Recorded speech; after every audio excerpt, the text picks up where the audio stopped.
Jarum yang mahal emang perlu ya?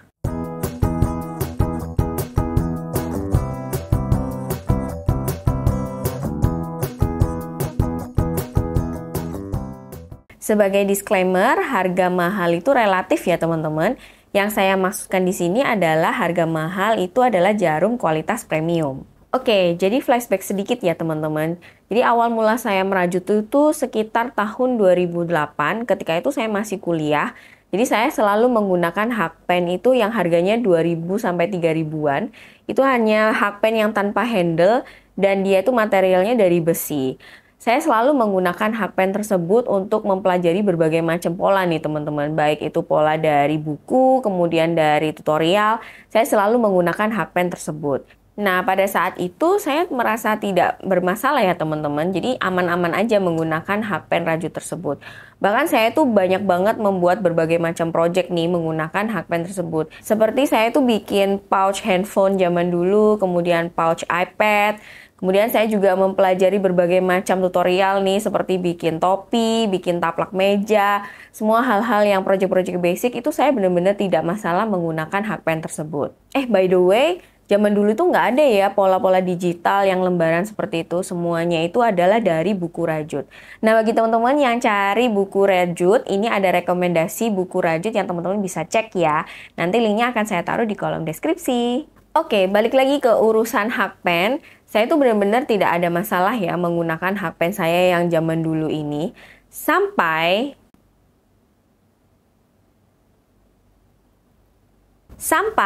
di kisaran tahun 2012 ketika intensitas merajut saya tuh semakin tinggi lagi dan saya udah mendapatkan berbagai macam orderan dari para customer.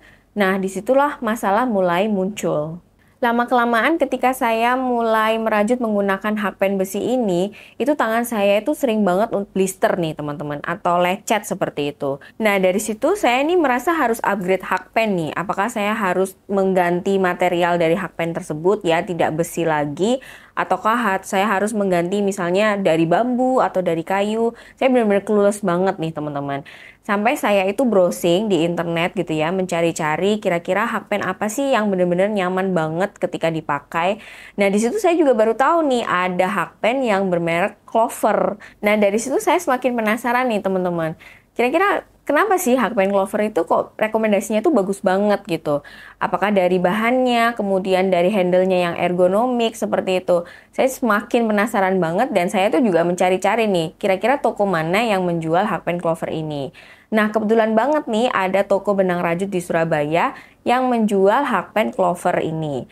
Akhirnya saya coba tuh ke situ dan melihat dan memang oke banget Clover Soft Touch. Ini adalah set pertama yang saya punya. Nah, bagi teman-teman yang penasaran banget, saya pernah mereview hakpen Clover set ini ya.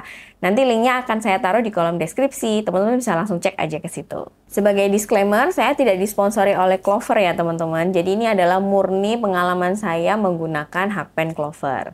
Nah, dari situ akhirnya saya tuh memberanikan diri ya teman-teman untuk membeli Clover set ini seharga kurang lebih waktu itu sekitar 800.000. Jadi bayangkan nih teman-teman, dari hakpen yang harganya 3.000, itu saya beralih ke hakpen yang harganya satu setnya itu adalah 800.000. Kenapa saya bisa senekat itu? Selain karena memang saya harus upgrade hakpen saya nih teman-teman. Jadi waktu itu saya udah lihat nih hakpennya dan udah hands on juga, udah nyobain dan bener-bener enak banget menggunakan Clover Soft Touch. Jadi itu seperti cinta pada pandangan pertama gitu ya teman-teman. Tetapi keputusan saya itu juga tidak salah nih teman-teman. Karena di tahun sekarang nih 2023 yaitu 10 tahun kemudian, saya masih menggunakan set hakpen yang sama dan Clover Soft Touch itu benar-benar awet banget nih teman-teman. Oke, jadi ini adalah bagian menariknya nih teman-teman. Sebenarnya apa sih bedanya menggunakan hakpen premium dengan hakpen lokal? Jadi itu banyak banget nih ya teman-teman bedanya. Yang pertama adalah yang paling jelas terlihat yang saya rasakan adalah kenyamanan. Jadi ketika saya dulu menggunakan hakpen lokal itu kan jari-jari saya tuh sering lecet gitu ya.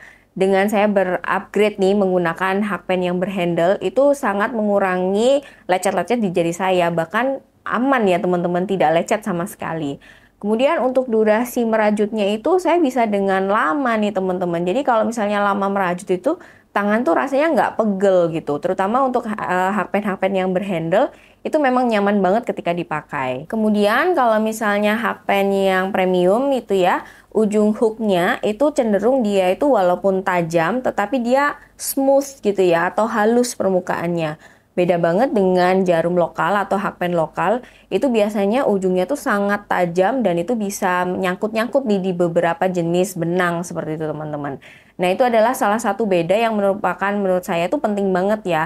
Terutama kalau misalnya teman-teman itu banyak sekali merajut benang-benang yang halus seperti itu, yang gampang banget untuk split atau breakout, itu adalah beda yang sangat signifikan. Kemudian kalau misalnya menggunakan hakpen yang premium, itu saya merasa kecepatan merajut saya itu benar-benar jadi lebih cepat nih teman-teman. Karena pegangannya itu nyaman dan saya bisa dengan fokus menarik rajutannya itu lebih cepat.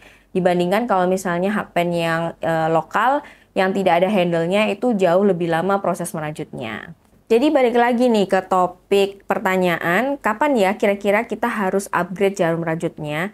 Nah ini mungkin pertanyaan yang sering banget ditanyakan oleh teman-teman dan memang jawabannya itu adalah relatif ya teman-teman. Kalau boleh saya bilang, teman-teman bisa mengupgrade jarum rajutnya ketika dirasa jarum rajut tersebut udah tidak bisa memenuhi kebutuhan rajut teman-teman. Dimana mungkin teman-teman merasa sakit yang seperti yang saya alami gitu ya, tangannya sering blister atau sering kayak kesleo gitu ya. Nah itu teman-teman harus upgrade jarum rajutnya. Nah selanjutnya dimana teman-teman udah dapat banyak orderan nih. Di situ teman-teman akan masuk ke ranah profesional yang saya rasa teman-teman oke banget nih kalau misalnya upgrade jarum rajutnya. Dan ketika teman-teman dapat banyak orderan, tentunya teman-teman sudah mendapatkan penghasilan kan ya. Nah, ketika budget teman-teman itu udah siap, ini adalah saat yang tepat untuk upgrade. Kayaknya itu yang paling penting ya teman-teman. Nah, itu tadi kilas singkat ya cerita saya ketika saya itu memutuskan untuk upgrade hakpen rajutnya. Mungkin di sini teman-teman ada yang punya cerita yang sama seperti saya, boleh share ceritanya di kolom komentar di bawah ya. Semoga ini bisa membantu dan menginspirasi teman-teman semua dalam berkarya ya. Kita ketemu di video berikutnya. Sampai jumpa. Dadah!